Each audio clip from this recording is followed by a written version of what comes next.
Günün en kıymetli, en şirin yadigarısan. Sen gülende alememe nur çilenir ay dolan. Sen benim bu dünyada en büyük vügarımsan.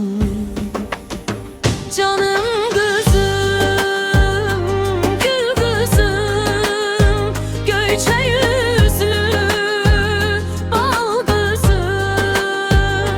Sen taleyin hayırsan, parlak doğan ulduzum.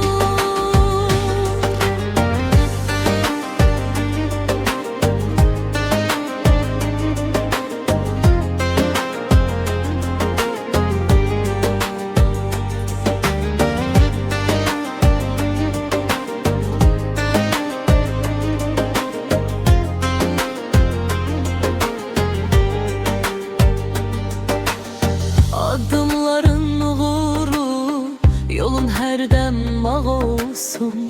Tanrı seni korusun, canın daim sağ olsun.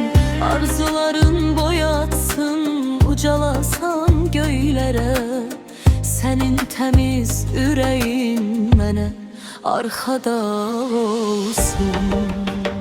Canım kızım, gül kızım, Göyçe yüzlü bal kızım. Sen taleyin hayırsan, parlak doğan ulduzum.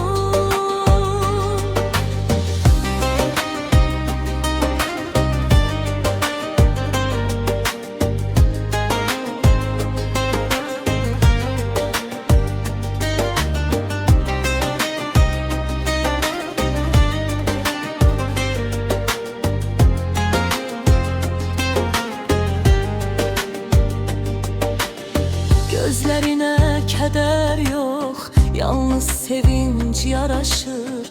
Senin pak duyguların derya kimi aşıp taşır.